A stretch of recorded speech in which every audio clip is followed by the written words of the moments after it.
Welcome, Miguel. Absolutely, Erwin.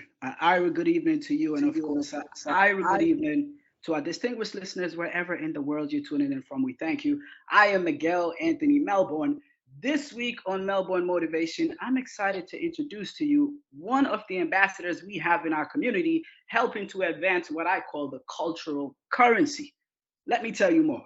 Christopher Trevor Williams, affectionately known as Trev, is an assistant vice president at Moody's Investor Services, a native of Queens, New York, raised by a close-knit Jamaican family. He graduated from SUNY Binghamton University in 2011 with a bachelor's in economics. He then went on to work for JP Morgan Chase before joining Moody's in 2015.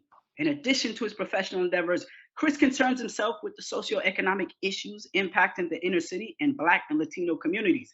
By leveraging organizations within his network, he works to influence community mentorship and affairs. He's an active member of Kappa Alpha Psi Fraternity Incorporated, as well as the Northeast chapter of the Global Jamaica Diaspora Council. And in observance of Black History Month on February 22nd, Chris will host and moderate a special panelist titled Carnival, a celebration of tradition and culture from the Caribbean to New York City. With that, Chris, good evening. Welcome to Melbourne Motivational Irish. Emma, how you feeling, my good brother? Miguel, good evening, brother. Good evening. Wow, that intro did nice, man. It did nice.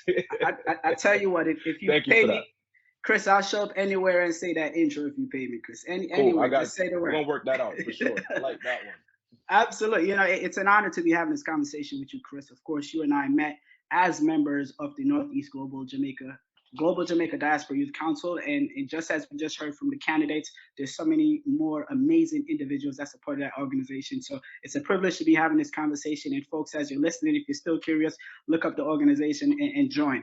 And so, Chris, there's something I didn't tell you that I want to tell Okay. you. You are one of my favorite individuals when it comes to cultural pride. And you may have not seen me last year as we were celebrating Jamaica independence at the Hester Street Fair in Yeah. Manhattan. Yeah. At a Yes. Yes. distance, Chris, I spotted an individual at a distance, Chris. They's wearing the black, the green, and the gold everywhere. I'm talking a bandana. The shirt says Yeah, Jamaica. man. The Yeah, socks might man. have even said Jamaica, Chris. And then he had this massive Jamaican flag tied around his neck like a cape. Chris, my spirit Mhm. lifted, and I said, yes, that is proper attire for the occasion. Chris, that was you. I'm not sure if you saw Yes. me, but I saw you. And Right. so Right. That was love. I love the way you show up, right? And so there's no one that might have seen you, Chris, and didn't know what country you represented. And so what I wanted to start by asking you is who or what were some of the influences that instilled in you that your cultural confidence is something you should carry with you wherever you go? Right. Thank you, Miguel. I remember that day vividly too last year. I appreciate you. And I remember you texted me afterwards, and we definitely was in the same place. Had to carry and represent the culture well. To go to your question, it started at home. It started at home. I grew up in Queens, Cambria Heights, New York, in Jamaica, Queens. Even though, I'm a Yankee, as many would say, it was very clear in my household that we were Jamaican. My parents, big on my parents, Rosemary, Trevor, that's the culture that they instill every Sunday morning. It's funny, when I was a little kid, I didn't like it, right? Because you go to school and people tease you about Jamaican food. But now I'm an adult, that's all I want. But every Sunday morning, it's traditional Jamaican breakfast, ackee and saltfish, fried dumpling, what have you. Pato was spoken in the household. It wasn't something that was frowned down upon. Balanced, of course, with education and whatnot, but it was spoken in the household. Cultural stories. Family from Jamaica would come up often. My family's across the diaspora. At that point in time, mostly New York, but as well as Toronto and Florida. And anytime we had family events and things of that nature, my parents would keep something. There was reggae music playing in the car. I'm driving with my dad. There's reggae music playing in the car. I got to big up my sisters as well, Debbie and Nyla.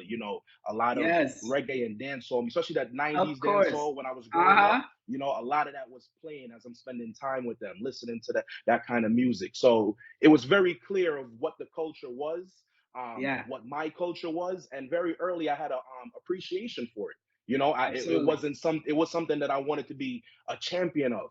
you know, Yeah. from very, very early. It wasn't something that was just like, oh, by the way, you know, I'm I- Jamaican. You know, like it was something I wanted to push forward. and I I was tell very you what, proud of it.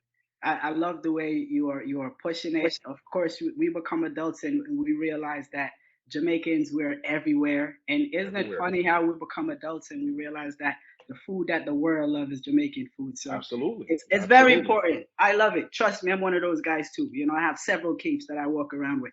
And so what I wanted to ask you next, Chris, you know, in college you majored in economics and you've Yes. still elevated yourself in the corporate arena. And I do want our listeners to know that, you know, as one of our modern days philosophers put it, it's not easy. Corporate is not easy, right? And so challenges exist, differences exist, barriers to entry exist, but as our Caribbean people normally do, we persist.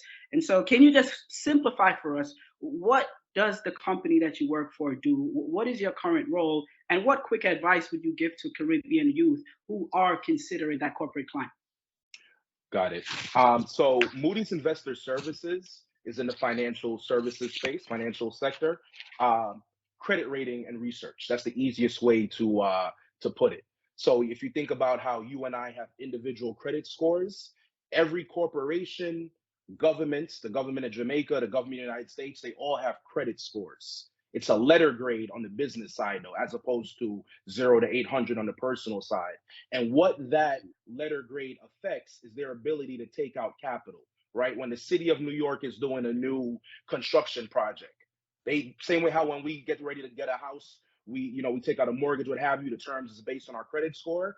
Governments, companies, when they're doing business, they take out credit. They use credit. They take out business loans, and the terms of that is is based upon the credit score which the credit rating agencies provide to them. Moody's is the largest and what's known as the oldest and top of credit rating. Another company is S&P. Another one is Fitch Ratings. My role specifically, I'm on ratings, operations, and controls. I'm a assistant vice president for that team.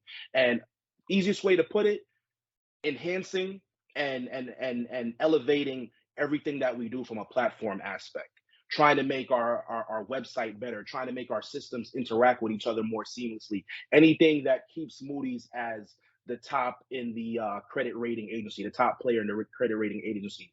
A lot of project management, always analyzing, okay, we're here right now.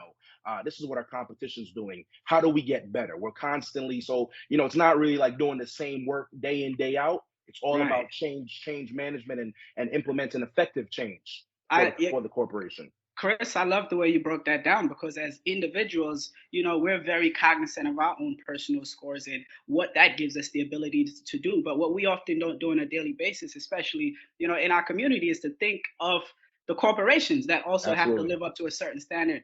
Wow, wow. I I'll love give the you way an you broke example, that down. Miguel. So, for example, if we put out a credit rating research out there, let's say it's Apple, and we upgrade Apple, right? And that hits the public. That you see that go across your MSNBC. You can be sure that once Moody's announced that they're upgrading, affirming that credit rating, it's going to Yeah, affect the stock price. So anyone wow. who has a portfolio, whatever, you should pay attention to what So, Moody's and the other credit rating agencies are saying, because whether we giving them a thumbs up or a thumbs down, down it's going to positively or makes it. negatively affect their stock price. Well, Exactly. you know, it's great to have an expert like you that understand this information, Chris. And so now we know where to turn when we need to Right. understand what the TV is showing us and what they're Absolutely. saying in the news, right? So I love the way you're breaking it down, Chris. I want to jump to something very special that's happening right now, and it's Mm. Carnival season. Right now, tonight is Right going now in Trinidad, yeah. crazy. It's Mud. going crazy. Seeing it Listen, all over the timeline. It mud. right? Watch this.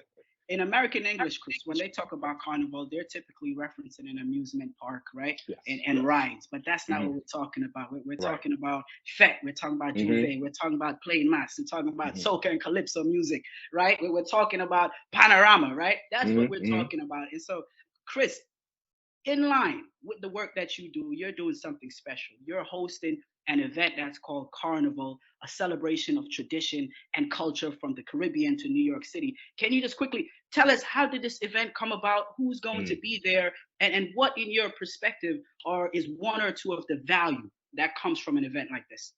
Sure. Thank you, Miguel. So, back to we was mentioning my career journey. I never wanted to be, and this goes back from being at Binghamton University, being a part of the Caribbean Student Association, working on events like Carnival. You was at SUNY Albany, so I know you've been done forward at Carnival a couple of times, right? You better believe it. You know, Won a so dance contest. lovely. So championing the culture was something I took anywhere I went, from my undergraduate studies, even into corporate America as well. And one thing I realized was that, just putting my head down and doing the work, that's what keeps your job. But we have a brand. We have, personal brands that we have to make sure that we're known and respected within our companies. We have to bring about some kind of change. So part of that was getting involved in Moody's Black Employee Resource Group. And with that, that gave me a little bit of some input and insight into putting together insightful cultural programming, not only just for Moody's employees globally, but as well as other folks in the business arena in New York City, as well as this event's going to be public facing, and opening that up to the public, to the New York City public. We had a great event in October of 2022, the Black Impact Group, called Homecoming. This had a very much a focus on the HBCU culture, the Divine Nine fraternities and sororities, and it was a great event. The CEO was there having a great time. He was having. I really appreciated working at a place where I was like, wow, like look at the board taking in the culture. And as much as that's a part of my culture, growing up here in the States, being a member of Kappa Alpha Psi, my first primary culture is the Caribbean Jamaican culture, right? So as we forwarded into February Black History Month, I'm thinking of ways that, I can educate and speak and have insightful discussion about that particular element of the culture. And as you mentioned, you mentioned Carnival here. You might think of Mardi Gras, or amusement parks, the circus, things of that nature. Carnival in the Caribbean has a different angle.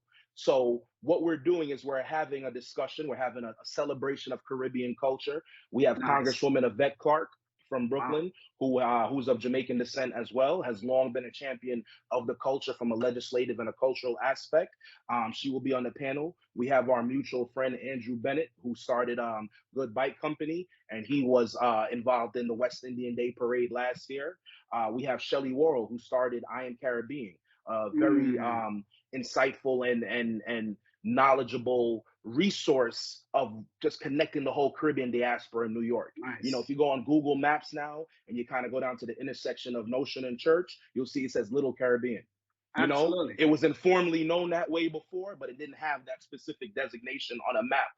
Her organization pushed for things like that. As that particular area, Flatbush, Brooklyn, is one of the largest clusters of the diaspora, the Caribbean diaspora outside of the Caribbean. As well as we have Mr. Michael Manswell from Something Positive, who is the artistic director. And we're going to go through Carnival. We're going to go through Carnival, the history of it, how it started, its origins, how the transatlantic slave trade played a role, how colonization played a role. What's Juve? What's playing mass about? Why do we wear the costumes? Why does it end on Ash Wednesday? All of the history behind that.